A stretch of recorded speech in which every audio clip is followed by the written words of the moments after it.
بسم اللہ الرحمن الرحیم۔ اللہم صلی علی محمد وعلی آل محمد وبارک وسلم۔ السلام علیکم ورحمۃ اللہ وبرکاتہ۔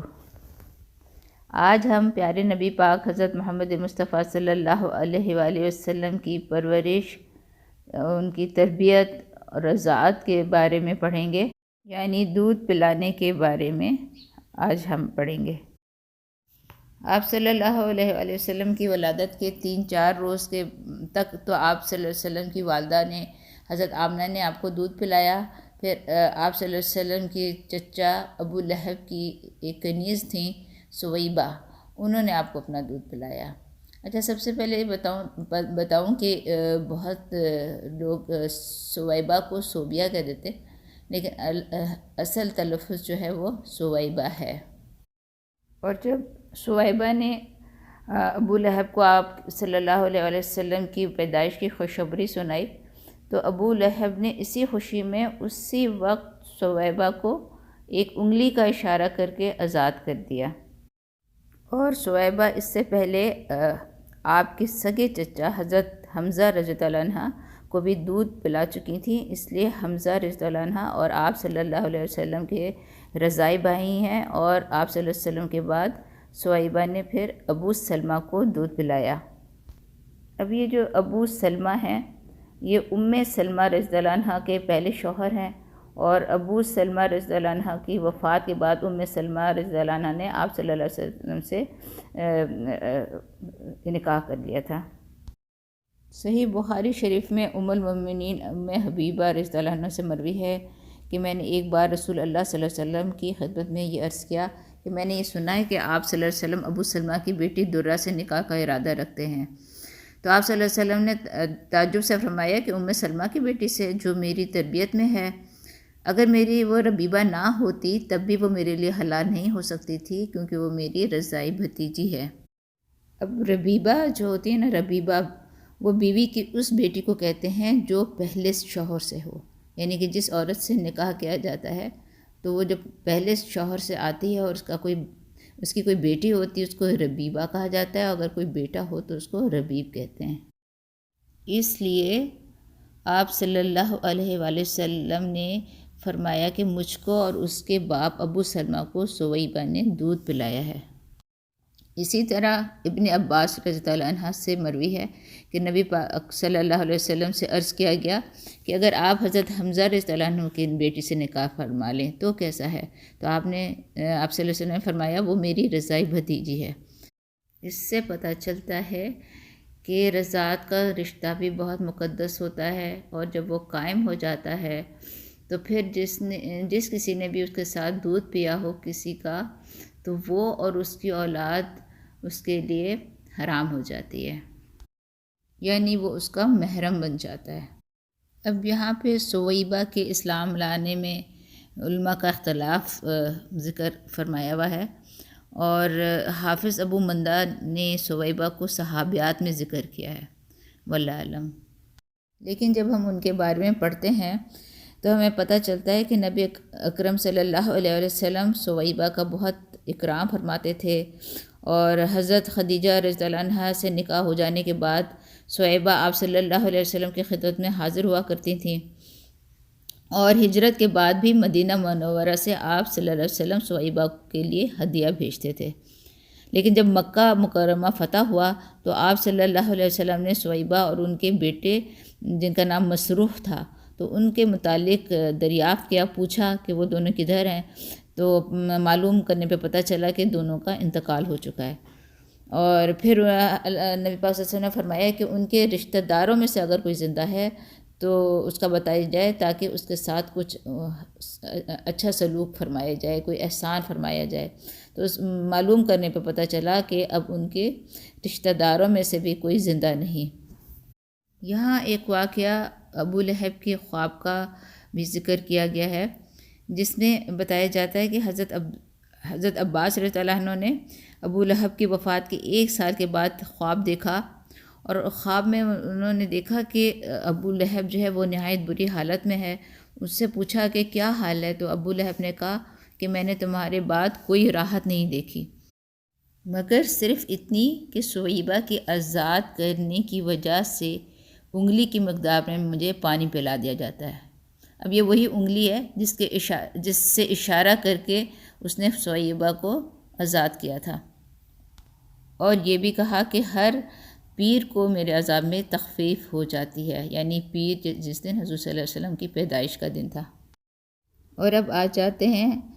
نبی پاک صلی اللہ علیہ وآلہ وسلم کی طویل اور اصل رضاعت کی طرف، جو قبیلہ بنو سعد کی حلیمہ سعدیہ کی رضاعت ہے، اور سویبہ کے بعد حلیمہ سعدیہ نے آپ صلی اللہ علیہ وسلم کو دودھ پلایا۔ اب عرب میں رواج تھا کہ لوگ اپنے شیرخوار بچوں کو شروع ہی سے دیہات میں بھیج دیتے تھے تاکہ دیہات کی صاف اور شفاف آب و ہوا میں ان کی نشو و نما ہو، ان کی زبان فصیح ہو، یعنی کہ فصاحت سے کلام کر سکتا ہو صاف اور واضح انداز میں، اور عرب کی جو اصل سویلائزیشن ہے اور عرب کی جو خصوصیات ہیں ان سے علیحدہ نہ ہو۔ تو اسی دستور کے مطابق آپ صلی اللہ علیہ وآلہ وسلم کو بھی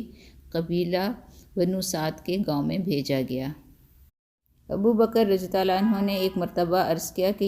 یا رسول اللہ، آپ کی زبان نہایت فصیح ہے۔ تو آپ صلی اللہ علیہ وسلم نے فرمایا، اول تو میں قریش میں سے ہوں، اور پھر بنی سعد میں نے دودھ پیا ہے۔ اب یہاں پر اس واقعے کا ذکر تفصیل سے ہو رہا ہے جس میں حلیمہ سعدیہ نے حضور پاک صلی اللہ علیہ وسلم کو گود لیا، اور اس واقعے کا ذکر وہ خود فرماتی ہیں، انہی کی زبانی ہم پڑھتے ہیں۔ وہ حلیمہ سعدیہ فرماتی ہیں کہ دستور کے مطابق جیسے ہر سال بنی سعد کی عورتیں شیرخوار بچوں کی تلاش میں مکہ آیا کرتی تھیں، تو میں اور بنی سعد کی عورتیں اسی طرح ایک دفعہ شیرخوار بچوں کی تلاش میں مکہ آئے، اور میرے ساتھ میرے شوہر اور ایک میرا بچہ تھا جو کہ وہ بھی شیرخوار تھا، یعنی کہ دودھ پیتا بچہ تھا۔ سواری کے لیے ایک دبلی اور لاغر گدھی اور اس کے علاوہ اونٹنی تھی جس کا یہ حال تھا کہ ایک قطرہ دودھ اس سے نہیں نکلتا تھا، کہ ہم بھوک کی وجہ سے رات بھر نہ سوتے تھے، یعنی کہ ان کی اونٹنی اتنی کمزور تھی کہ اس کا بھی کوئی دودھ نہیں نکلتا تھا، اور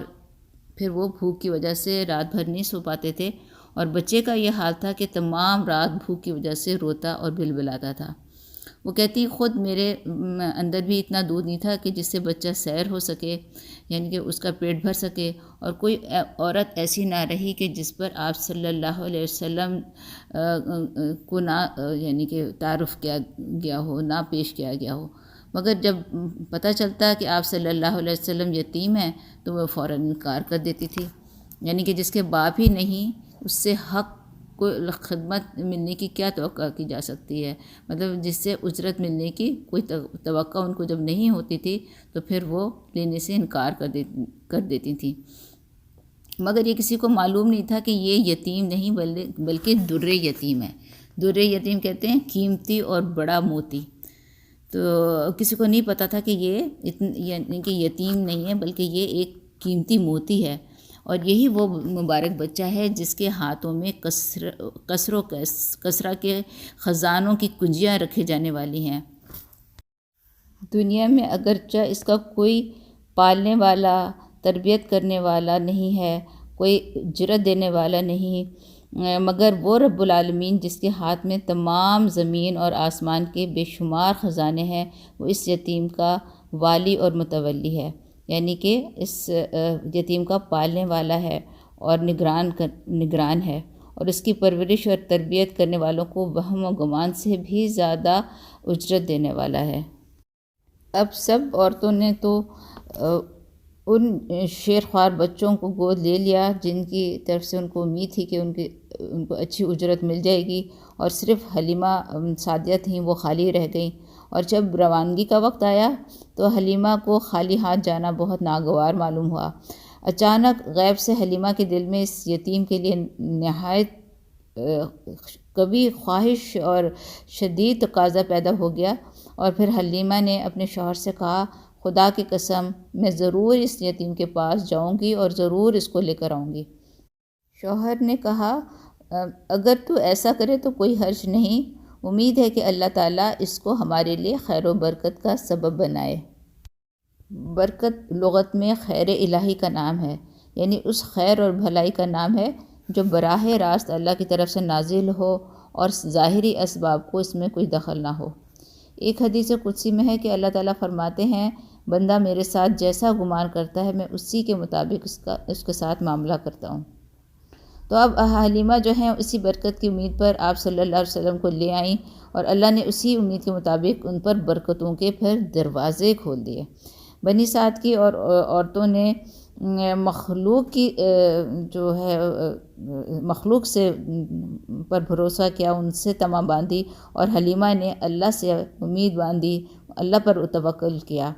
حلیمہ کہتی ہیں کہ اس بچے کا گود میں لینا تھا کہ جو میرا دودھ تھا جو خشک ہو چکا تھا وہ دودھ سے بھر گئے، اور اتنا دودھ ہوا کہ آپ صلی اللہ علیہ وسلم بھی سیراب ہو گئے اور آپ کا رضائی بھائی بھی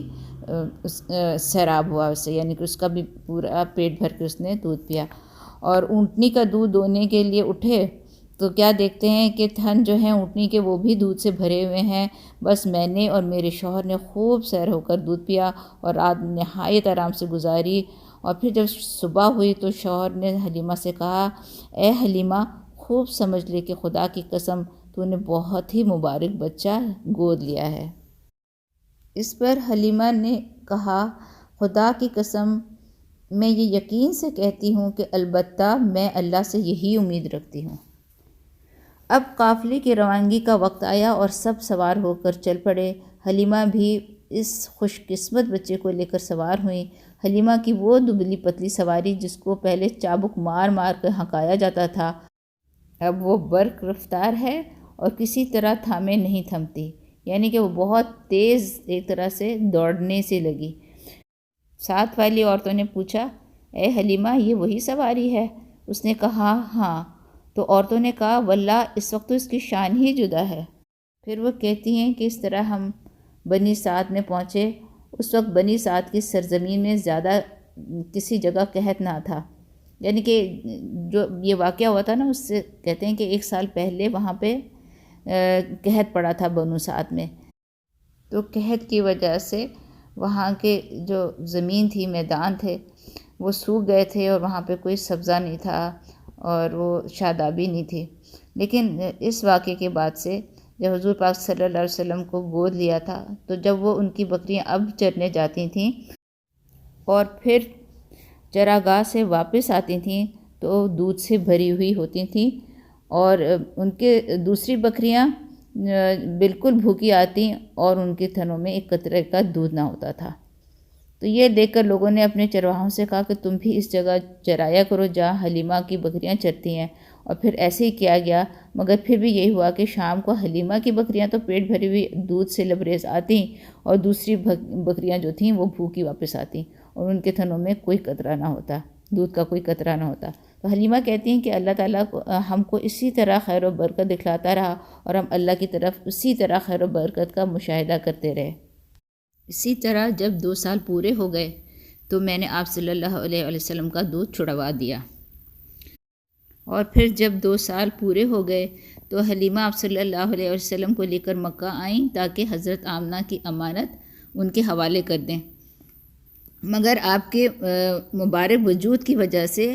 اللہ ذوالجلال کی جو برکتیں آپ کی طرف مبذول ہوتی تھیں، تو اس وجہ سے حلیمہ نے حضرت آمنہ سے درخواست کی کہ اس موتی کو، یعنی اس در یتیم کو اور چند روز کے لیے میرے پاس چھوڑ دیں۔ ان دونوں مکہ میں وبا بھی تھی اور ادھر حلیمہ کا بہت زیادہ اصرار بھی تھا، اس لیے حضرت آمنہ نے حلیمہ کی درخواست منظور کی اور آپ صلی اللہ علیہ وسلم کو اپنے ہمراہ ساتھ لے جانے کی اجازت دے دی۔ حلیمہ آپ صلی اللہ علیہ وسلم کو لے کر بنی سعد واپس آ گئیں۔ چند ماہ گزرنے کے بعد آپ صلی اللہ علیہ وآلہ وسلم بھی اپنے رضائی بھائیوں کے ساتھ جنگل میں بکریاں چرانے لگے۔ بس اب یہاں تک اتنا ہی۔ السلام علیکم، جزاک اللہ خیرہ۔